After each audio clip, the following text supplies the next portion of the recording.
guys, welcome back to a little bit of everything family. And if you don't know who we are, hi, my name is Dr. Amelia Juarez. You can just call me Emily on this channel. This is my daughter, Emmy, the owner of the channel. Emmy. I hope you guys, Emmy. I hope you guys are having a phenomenal day.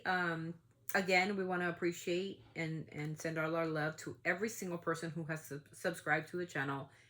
We hit the 400. We are so happy. Emmy is so happy. We hit it like over the weekend and didn't even notice it. And we were like, when I told Emmy, like, Emmy, you hit 400. It was like, yeah, 400 and something. And we were like, she's like, what? Because we don't really go back and look at, you know, the numbers. And yes, so it was this weekend where we hit, Emmy's channel hit 400 subscribers. So I'm so proud of her. And I'm so proud of all you for supporting my daughter. So we are back to reacting to songs. Blade Gaza. Gully. Gully. Gulai. I don't know. Gulai, or however you say it. Wanted us to do T.I. featuring The Dream, and it's called No Mercy. I've never heard the song before. Yes, I've heard of T.I. You can have whatever you like. Yes, of course. But I've never heard this one. So this one's new to me. So I'm going to be reacting to it. And so with Emmy, let's see what it's about. Ready? Hope you guys are ready. Hope you guys are having a phenomenal Monday morning. One more day. It's the end of 2024. How you guys feel about it? I want to know how the dog feels about it. I mean, Dr. Dre. Oh, the doc, DOC. I want to know his raps changed. And I want to know how he feels about it. I'm just kidding. Did you guys hear that Drake is gonna sue Kendrick Lamar because he couldn't go bar for him? Take the L. 49ers are playing the Lions today. If you guys don't know, now you know. We are going to get killed. I'm a true Niner fan by all fashion. I say it how I call it. The Lions are a really good team. What can I say? We've had a bad season. We're going up a juggernaut team like the Lions. They're 13-2. We are like 2-59. I don't even know. Or I think it's we're eliminated. This is a nothing game.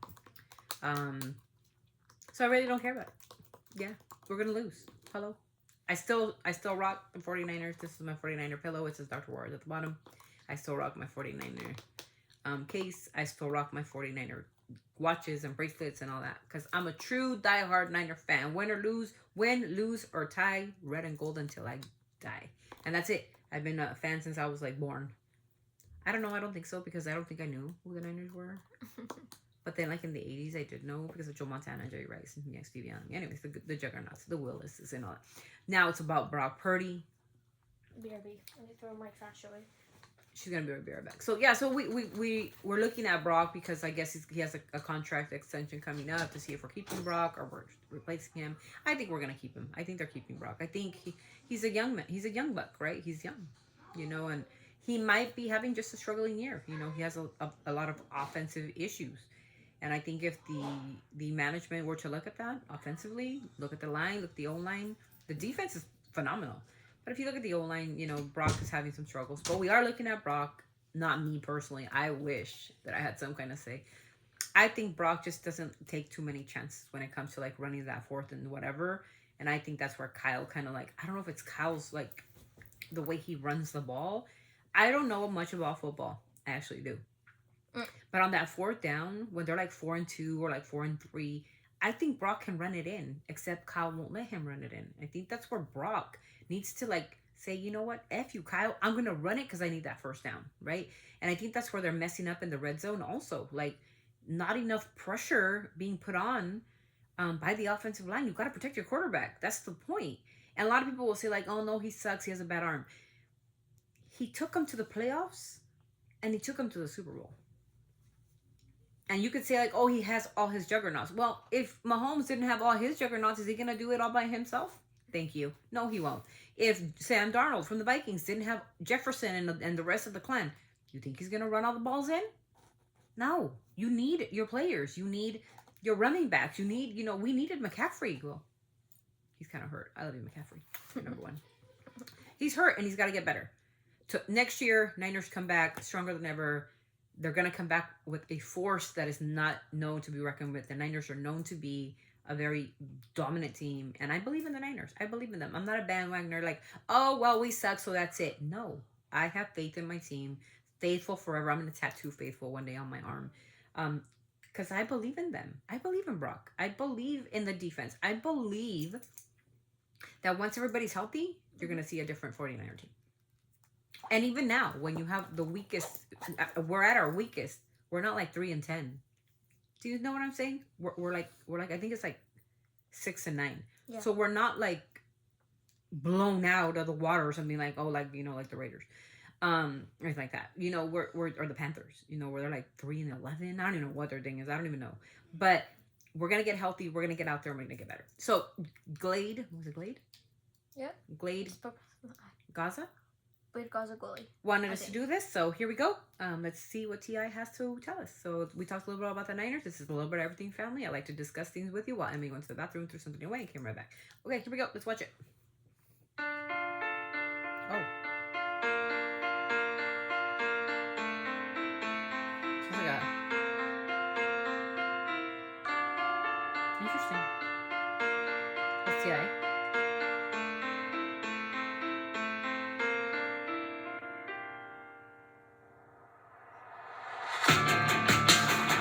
Whoa.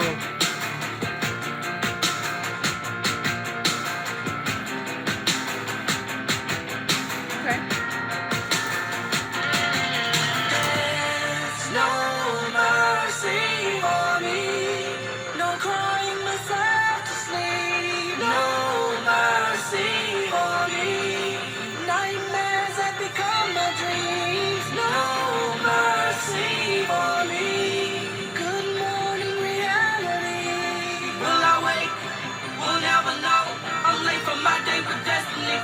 Let me go. Let me go. Let me go. You gotta let me go. Right or wrong, let me go. I'm on my path. Let me My go. mama love me more than I do. She say your pop was just like you. Trapped in a vicious cycle. Jesus' youngest disciple. Tell the judge if he throw the book at me, make it the Bible. Start calling myself the king for lack of a better title. Lawyer beyond belief to my detriment. It's so vital. I change or blow opportunities like a choir recital. Now will I or not care who tell it? Meanwhile, selling powder puts food in the bellies. Well, it's unfortunate the orphanage couldn't keep up the mortgages. Kid go to school stupid, they teachers ignoring it. Sort of jet doom, forced them to be in the goon. Sell the cushion, the jar makes a ton of balloon. Consumed with the same way of life I left. Everything I know now learned by myself. All you see is the wealth, the Maserati, it's Ferrari, so they don't sympathize. Don't nobody feel sorry, no mercy. We have to stop the video, of course, as you know. No mercy. So, wow. Very powerful from T.A. Talking about, you know, poverty and orphanages and people running the system. You know, they don't have enough to pay the mortgages, so they send the kids to school and the teachers are just ignoring it. One thing, you guys, about the education system, I could say this on a personal note, is they do ignore our kids sometimes. So, but it is our moral responsibility as parents, not only because I'm a doctor, but as parents, is to stick up for them. That's your job, right? If you see your kid, as I was listening to T.I., teachers just ignore us because we're poverty or whatever the situation may be. But us as teachers, as educators, I used to be an educator. So as educators, it is our responsibility to see every single one of our kids succeed. That's our oath. That's our job. But because kids have gotten, that's my problem with TikTok, Instagram, Facebook, social media. Kids become so mean now that teachers are just going to work and not paying attention, not caring no more, because they're going to be an influencer anyway, right? That's not always it. There's kids that want to be higher up in the world, like doctors, lawyers, judges, whatever, officers, nurses.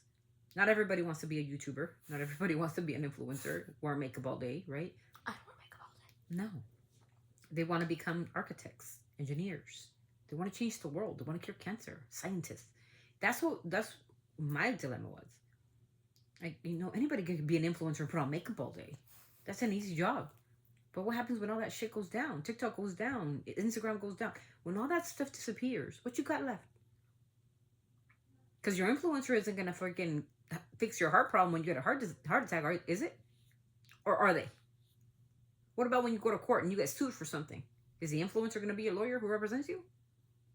What if you kill somebody? Is a judge going to be an influencer? No, they're judges, lawyers, doctors. Who's going to fix our roads? Influencers? With their makeup palettes? stuffing pellets and makeup down our throat doesn't make you any better than anybody else. Higher education, and don't ever snare at people that are higher educated. Let me tell you why. Because we're here to help the world. That's what we're trying to do. Help our children become better. Because there's no influence in the world that I know that influences me to become a better person. All they influence me is to buy the next palette or buy the next perfume, the best toothpaste.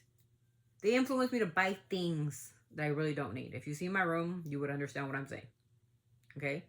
But influencers is just that, influencing to buy stuff so they can profit out of you. That's what they're there for, right? It's not to help you or to be better off or whatnot. That's an influencer. The job of an influencer is to influence you to buy the next makeup sensation, the next perfume, the next clothing line, the next earrings that you're going to wear. That's what they're there for. Yeah. They're not there to help you with stuff. No. They just want money. Yes, it's about money. It's a profit. So, I mean, so is being a doctor and so is being a lawyer, but they're doing something for you, right? Not pushing it through you. Yeah. And I know you guys are going to say, yeah, doctors Band-Aid and back doctors that. Doctors do what they're supposed to do to help you live your longest life.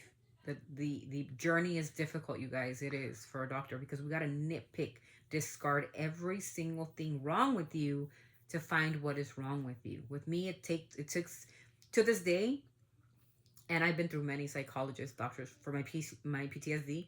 They still don't know what happened to me.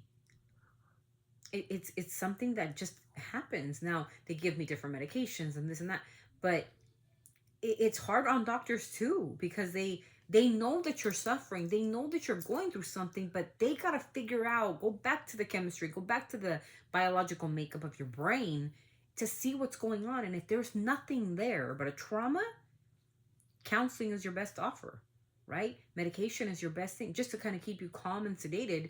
So where you're like, okay, and you're able to function. But there's not always a cure.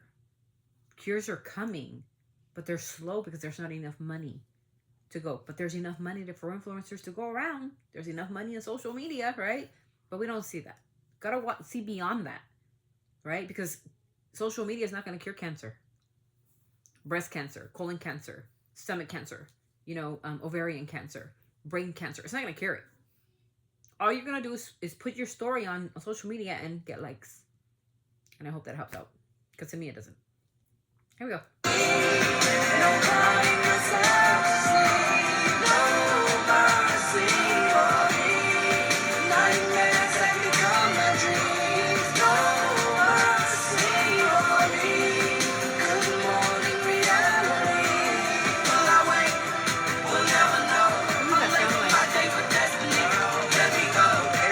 Standing and waiting, chanting and hating. Gospel say they should forgive me, they rather hand me to Satan. Blatant displays the day of hypocrisy. Boy, you got to be kidding. Could it be possibly second coming? The pocket's me.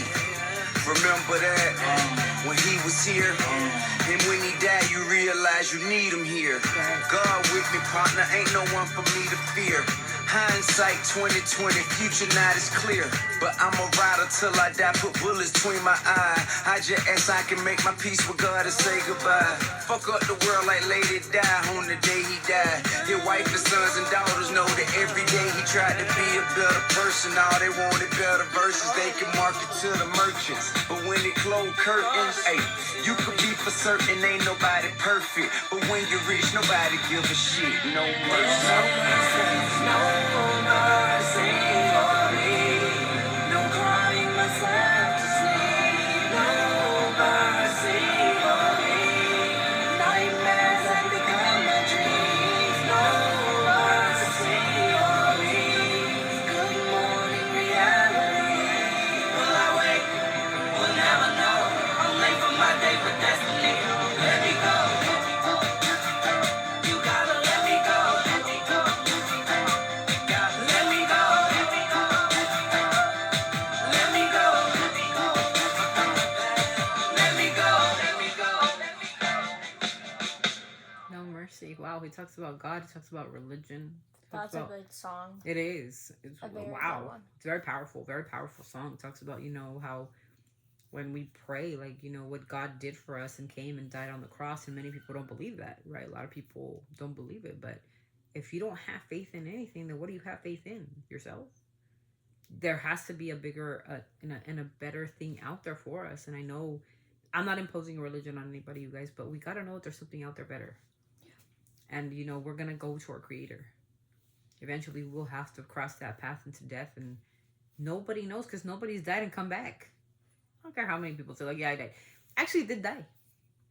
I was in a car accident a long time ago. I was 18 when I was involved in a car accident. And I was pronounced dead at the scene. I died. Of course, I did stuff like, here I am back. I'm not a zombie. Here I am back. But I actually died. And came back. Here I am. Did I see white lights? Did I see fences and God coming to me? No. All I saw was darkness. I don't know. It wasn't my time, maybe. But a lot of people say, you know, oh, I died and I saw this white light and, you know, God was there and he told me to go back or something like that. I didn't see any of that. I cannot sit here and be like, nope. There was a story in Mexico. Her name was Doña Rosa. They had her in a casket already, you guys. In a casket. Like deceased. Doctor said, that's it. She's gone. No heartbeat, no nothing. Dude, she woke up from the casket. Like, and I'm not even lying. Ask David. That was his great grandmother. She woke up like 2 or 3 times like that. Yeah. He knows. Yeah. He's been there. Say Doña Rosa, his great grandma. She like literally was in the casket. They were gonna bury her, and like she stood up. I'm gonna have to ask him later. Yeah, it's like her heart would stop, and like everything would go down. Like she would shut down, and then like I don't know what power, she would get back up. I think it happened like 2 or 3 times. Emmy will ask David. But I'm pretty sure that's how the story went. And how that, I don't know if she's like a medical miracle, what they call it, or what. But she would die and then come back to life. In her casket. Not even on a bed. Like they're ready to bury the lady. And she was very, very like older. I don't know if it's a miracle. Anyways, you guys, that was the song. That's a story for another time. But thank you so much for being here, you guys. We appreciate you. Sorry this video was kind of long because I did have some other stuff to throw in there. Yeah. Again, Niners are playing the Lions. Let's see what happens. Go Niners. So again, thank you so much for 400 subscribers. Me and my mom are so grateful, especially to me as well, since I am the owner of the channel. And supposedly she's just my side chick. I'm her sidekick. Not her side chick. I'm her sidekick. I'm her sidekick. I'm her #1 supporter. I'm her #1 fan. Thank you so much, though.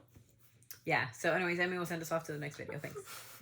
Always sending from our families to yours. Until the next vlog, you guys go Niners. Let's go. Bye, guys. Bye.